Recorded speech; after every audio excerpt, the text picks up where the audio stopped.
Hello, and welcome to our show today where we will talk about Parkinson's disease. My name is Stephanie Paul, and I'm a Vice President of Development and Marketing at the American Parkinson Disease Association, or APDA for short. APDA was founded right here on Staten Island in 1961 with a dual mission to ease the burden and find the cure for those battling this progressive neurological condition. Today, we are proud that APDA is the largest grassroots network in the United States, serving individuals and families as they navigate this disease. What sets APDA apart from other organizations is our local network of chapters and information and referral centers who serve as the boots on the ground across the country. In our show today, we are going to focus on the ease the burden portion of our mission. We have invited a special group of guests who will explain what Parkinson's disease is, how to understand symptoms that could lead to a diagnosis, and most importantly, talk about the steps to take to help you effectively cope with the disease and provide the best quality of care. Let's meet our panel of guests. First, we welcome Dr. Miran Salgado, who is the Chief of the Division of Neurology, Chairman of the Department of Neurosciences and Medical Director for the APDA Information and Referral Center at New York Methodist Hospital in Brooklyn. Welcome, Dr. Salgado. Thank you for inviting us. Next, we have Dr. Albert Ortega, who is a neuropsychologist at the hospital. Welcome, Dr. Ortega. Glad to be here. And next, I'd like to welcome Naga Alomari, who is a speech-language pathologist at the center. Thank you for inviting me. You're welcome. And finally, Tziporahkay, who is the APDA Information and Referral Center Coordinator at the center. A warm welcome to all of you. So let me start with Dr. Salgado. We know that every 9 minutes there's a new diagnosis of Parkinson's disease. That means that this year in this country, 60,000 people will hear the words, "You have Parkinson's disease." Can you tell us a little bit about what Parkinson's disease is exactly, Dr. Salgado? As simple as this might sound, it's not an extremely simple question to answer. But being a clinician, and that's what we do out there in the field, look at patients and make diagnosis. So when you say Parkinson's disease in a very simple term, what we define as a progressive neurological disorder which is thought to be degenerative in origin, which means that over a course of time your illness is going to get worse. Now, when we define Parkinson's, we can give a clinical definition, we can say genetically what it looks like or pathologically, but once again, let me stick to the clinical definition of the illness, which has gone on for many years, and we think that it might change with time, but as far as we see, we still define it as what you call a motor illness. You have 4 cardinal manifestations of stiffness, slowness, tremor, and balance issues. And if you have 2 of these major manifestations, we say you have Parkinsonism. Mm-hmm. And to say Parkinson's disease, we normally define as asymmetric illness, tremor being one of the most predominant features. So in clinical terms, as I told you, it's still defined as a motor illness. But things might change as time goes along, because we know there are a lot of non-motor features which precede the development of motor manifestations, and the definitions might change. But that's how we diagnose patients in clinical practice. And who might expect to be diagnosed with Parkinson's disease? Yeah, so usually the elderly. The older you get, the chance of you developing Parkinson's is higher.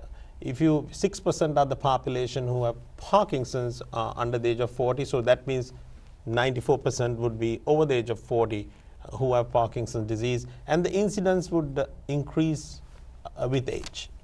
And the rates might be somewhere from about 5 per 100,000 per year to 25 to 30 per 100,000 per year, based on which location where you're looking at these patients. So that's the incidence.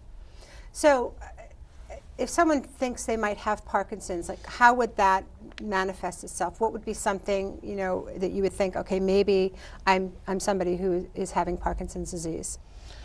Okay, so if you take one simple thing, a person who has a resting tremor of a distal limb, either hand or a leg.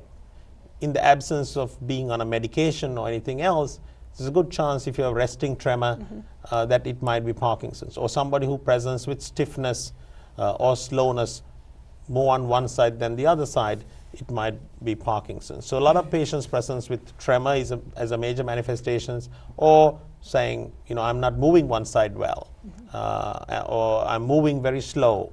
So these might be the presentations to us. So if someone experiences that, what should they do?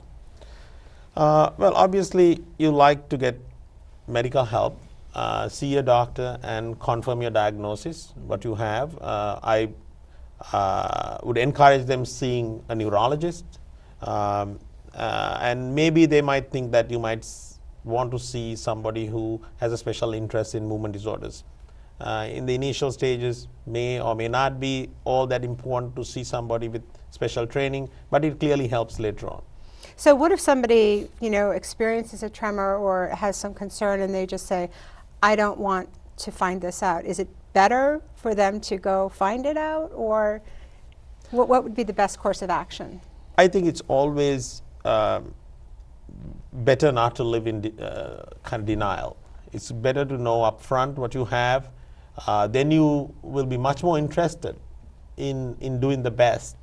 In a given scenario, doing the best to see, is there any way that I can slow this disease process? We may not have anything definite, but there are certain things that point towards that direction. So it's good to know the diagnosis early rather than living in denial and living it, Dr. Ortega. I just want to say it's important to describe those signs and symptoms, because I think there are people who have them, suspect they have Parkinson's and maybe avoid care.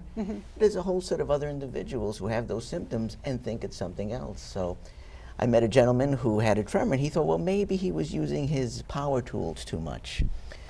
Another person who had difficulty walking, oh, gee, maybe I've been walking too much or exercising too much. And so there are a lot of folks who actually have no clue, and they think maybe they're doing something, and if they stop doing it, they'll return to normal.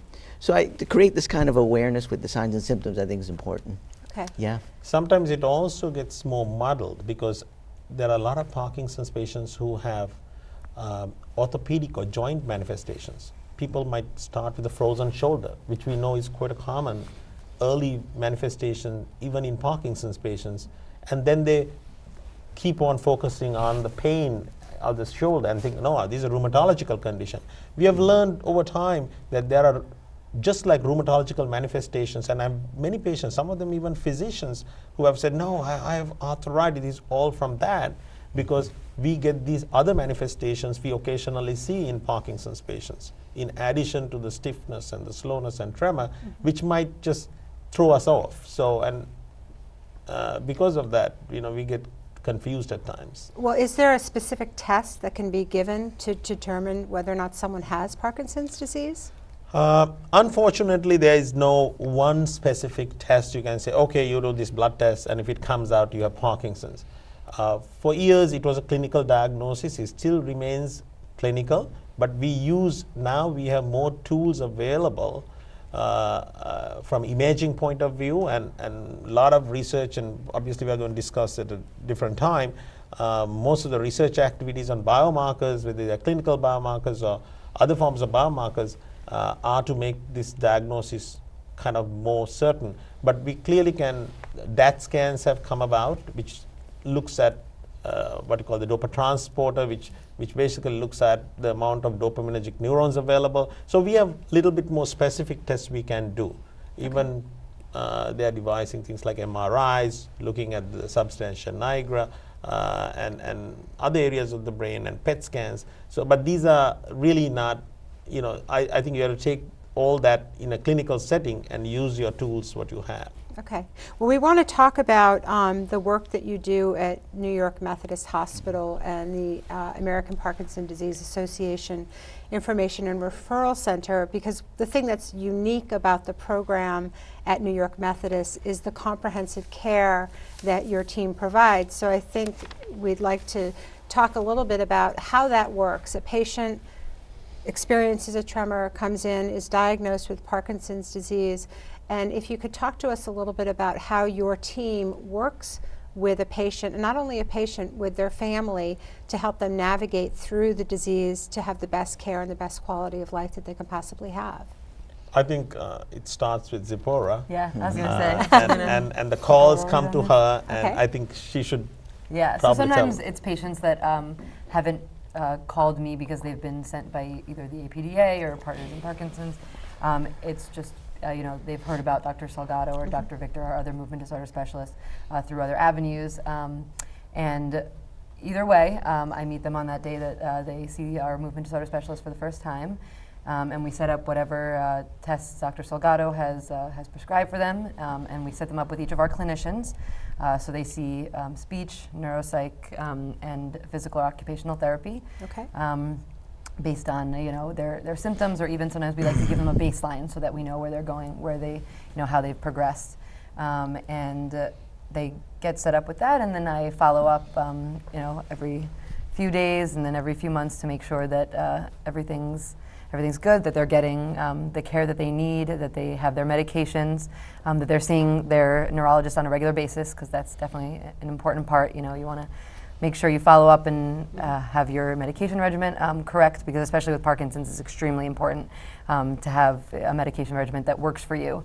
And so in the beginning, it involves a little bit of tweaking, but as you go on, it should become a little more stable, and then they get evaluated by our clinicians, and usually physical therapy is one of the aspects that they should stay with on an ongoing basis, and neuropsych and speech also. There are some. I think these two can talk a little bit more about their programs in that sense. Yeah, it would be terrific to understand the different specialties and exactly what do those specialties, how do they work with each patient? That's a good question. I am a neuropsychologist, and my role strictly is to assess for cognition and depression. And I think it's an important role because when most people hear about Parkinson's, they just think about movement. But folks are surprised to know that depression is relatively common with Parkinson's. 40 to 50% of our patients with Parkinson's are diagnosed with depression. Wow. And 20 to 30% have cognitive difficulties.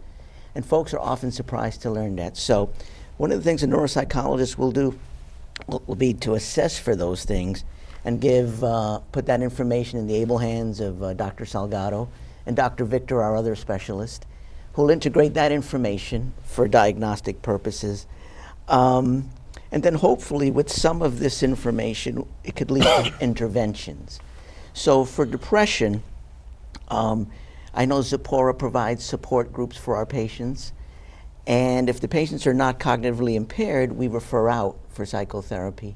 For cognition, we rely on our very able speech-language pathology staff, who does a lot of great work with the cognitive and speech parts. Yeah, so a lot of memory deficits that the patients present with. So we work on improving memory and also having some memory aids for some of the patients, whether it's to help them remember to take their medication, which is very important, to remember appointments. We help them with memory.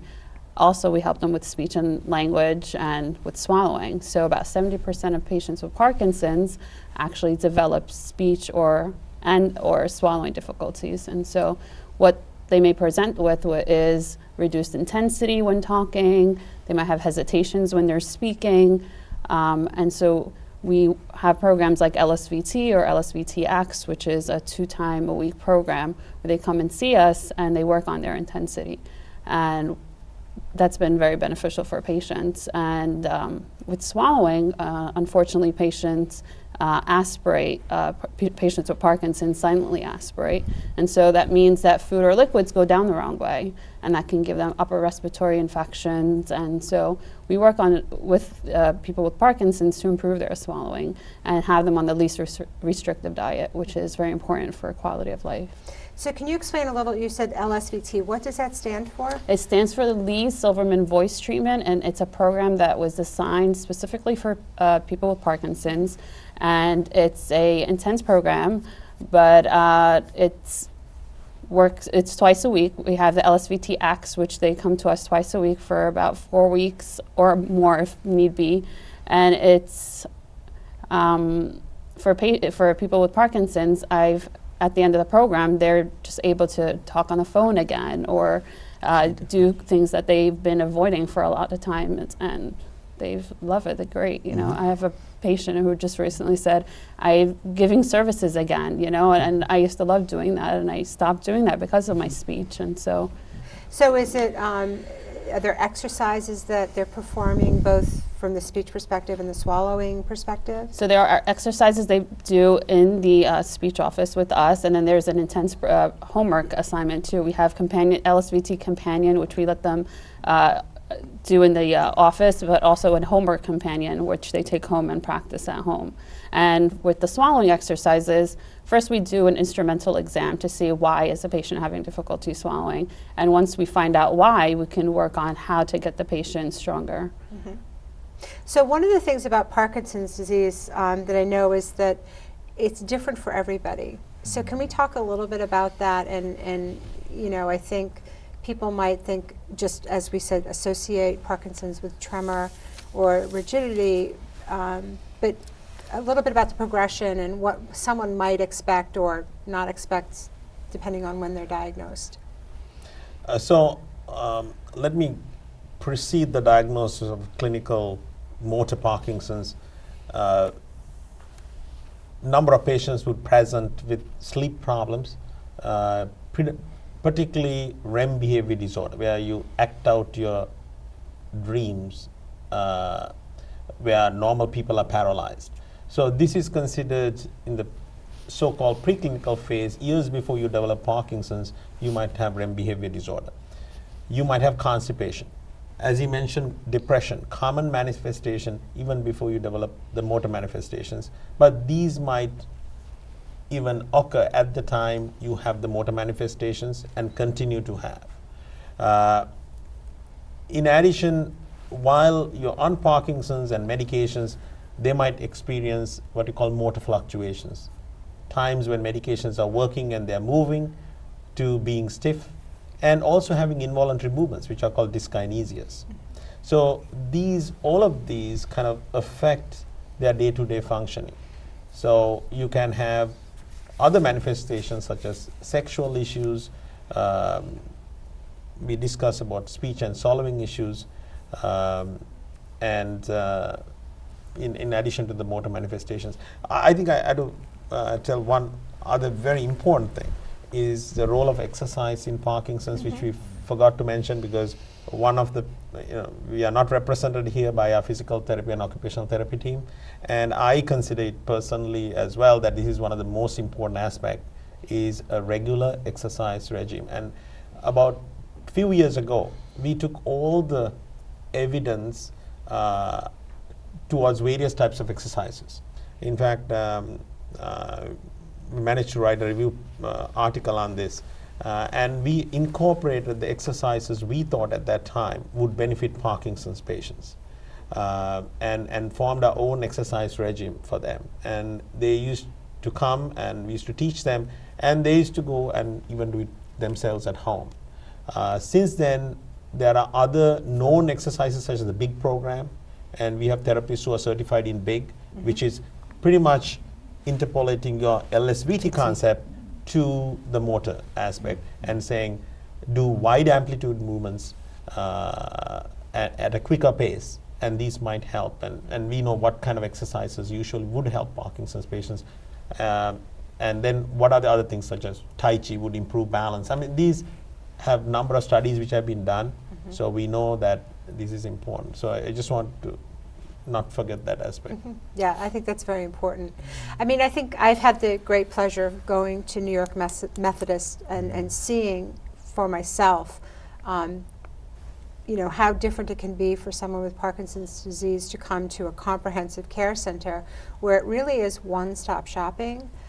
And so I don't know if you could sort of give me a sense of, the day in the life of a person with Parkinson's disease working at New York Methodist. They come to visit with you, Dr. Salgado or Dr. Victor, and what they meet with you, then what happens as they go through their day? Yeah, so when they come to see us, and first of all, we want to establish the diagnosis, and we might even say we want to rule out any other thing. So we order some tests that may get done, and that Tziporah kind of takes over the case. When we finish, she's then in charge to make sure that the testing is done. They go from, if we need a speech evaluation, physical therapy evaluation, we kind of encourage them actually to get speech, get physical therapy evaluated early, because we also, and even the cognition, we request them. Some patients may not necessarily want to do everything, but even if you are doing well, it's always good to have a baseline. Right. For example, cognition. Patient can be a very high functioning individual who can drop down, but in a normal range, they might be still in the normal range. But if you know where you stand, where your baseline, it's much more important to us. So we tell them, and even in speech therapy, if you intervene early and they do speech exercises and swallowing, we might be able to prolong the time when they get into difficulties. So Yes. there's some studies showing that it's probably useful, and even we are in the process of studying this further and seeing is early intervention useful in the long term. So she kind of coordinates everything, and by the time the patient comes, or if the patient has to get a DAT scan, we do it in our hospital. We were one of the first centers when it came along. Not that everybody needs one, and we have doubt in certain situations we probably would do that, or any other kind of imaging, and she kind of coordinates the whole thing and then gets you back the patient with all the test reports and everything else are ready for the next visit. Yeah. So she's the navigator, she helps them out, and she's the person who keeps everybody together. So, and we have meetings, we have patient, we meet, we try to meet once a month, discuss about how patients are progressing, who's in the program, and where we need to probably tweak up, and she also does the support groups and dance classes and Tai Chi and everything else. Right? I think what's unique about our program, I'll obviously talk about the APDA aspect a little later, but what's unique about our program, as you said, is a one-stop shop, and people are always like, oh, where do I have to go for this? I'm like, oh, it's right across the street, or right next door, or right in this building downstairs. And I think and we have, so I'm the one that sends over referrals to each of the different clinicians, and then they call the patients. The patient doesn't have to worry about finding a number, or making sure they have an authorization. Everything's done for the patient, and we call the patient and make sure that they know exactly when they need to be at certain appointments. And I think that it makes it a lot more reassuring for patients to know that they're being taken care of, because it's a scary diagnosis to begin with. So I think having a team that's just there for you and serving you as best they can is very reassuring and very comforting, and it definitely helps. And is that a model that we're seeing more and more of across the country, or is New York Methodist truly unique in that from that standpoint? Well, I think this is people are trying to replicate in other fields as well. If you get a cancer patient, you have patient navigators. It's another very difficult field to maneuver. Where to go, what time to go, who's my doctor. So she plays the role of kind of a supporter, cheerleader, navigator, all kind of rolled into one. And she's your source of information, and with thankful to the APDA for providing us with all these resources so that we can have it available to the patients. In addition, also she provides all the letters they need. It's kind of a social work role in a way as well, because these patients need letters to work. They take family leave sometimes. So we kind of, a lot of patients want that support, as she mentioned, and because of the illness, they know it's a chronic illness. They know they have to live with it, and many of them are brave and they are fighting. So we are there to cheer them along and support them. Well, and that's one of the things that the American Parkinson Disease Association has so near and dear to its mission in easing the burden, is helping patients, families navigate the disease and live the very best quality of life they possibly can. And we have chapters and information and referral centers throughout the country serving 150,000 patients in the last year alone, and just giving them the resources that they need to have the best quality of life. So tell us a little bit more about the APDA Information and Referral Center at New York Methodist. Sure, of course. So I'm based mainly in Brooklyn, but what's starting to become more Staten Island, Queens, and Manhattan. And I provide certain services so that, outside of the clinical aspect of what New York Methodist can provide. And so I have two support groups. One's for caregivers and one's for patients. And they meet once a month, and it's a place for, those of us to come together and just see what's happening with everyone else, find people who have certain similar symptoms, because as Dr. Salgado said, it manifests differently in everyone. But everyone has similarities between each other, so it's nice to hear what other patients are doing, what other people are doing to deal with certain things that they might have to deal with. I think certain patients that have been living with it for longer have tips for how to put on your pants in the morning, or just simple things, what supplements they take, or which medications have worked for them that they might another patient might want to ask their doctor about. And it's just important to have that community, to just have those people that you see on a regular basis. And I've seen lasting friendships form. I've only been doing this for a year, and I've grown the support group from 2 people to 20 people. And it's incredible to see how these people just come together, and they love the community that they have, and the support that they have, coming together and talking to each other. And I also provide them with certain speakers. I've had our clinicians speak this way. They get a better idea of the comprehensive aspect of Parkinson's and what exactly there is out there for them. They may not even have realized that they had certain symptoms. I know a lot of people don't realize when their voice starts, lowering, because they just, they think, oh, I'm getting old. That's just what happens. Your voice gets a little squeaky. No, it's part of your Parkinson's, and it can be helped. We can exercise it. So I think having speakers come in regularly, and I've had a nutritionist come in. It's important for them to have that available to them. I also have a dance class that meets twice a month, and a yoga class, and they're specifically geared towards Parkinson's. My instructors have been trained by people who are specialists in Parkinson's dance. Was it Mark Morris? Yeah, it's Mark Morris. Thank you. I was looking for that. Thank you. I knew that. We're trained by Mark Morris. Yes, I got a little uncomfortable because I was like, oh. No, they have a terrific program out there. Yeah. And my yoga instructor actually just moved from Texas, and she's amazing. And she has been working with what's the boxer that I'm forgetting his name? There's a famous boxer, Muhammad Ali. She worked at the Muhammad Ali Center in Texas and did yoga for Parkinson's there. So she's now doing a yoga Parkinson's program for me. And again, it's time for people to come together, and also exercise is extremely important. Yoga and dance, just moving, and it's hard because a lot of patients can come in rigid, but I see them leave with smiles on their faces. Oh, that's wonderful. So it's excellent. And even she has music. So we have a couple of musicians. Actually, it's good therapy for them. I see them bringing their speakers, and a few of my patients are use music as therapy. So how do they get in touch with you, Tziporah?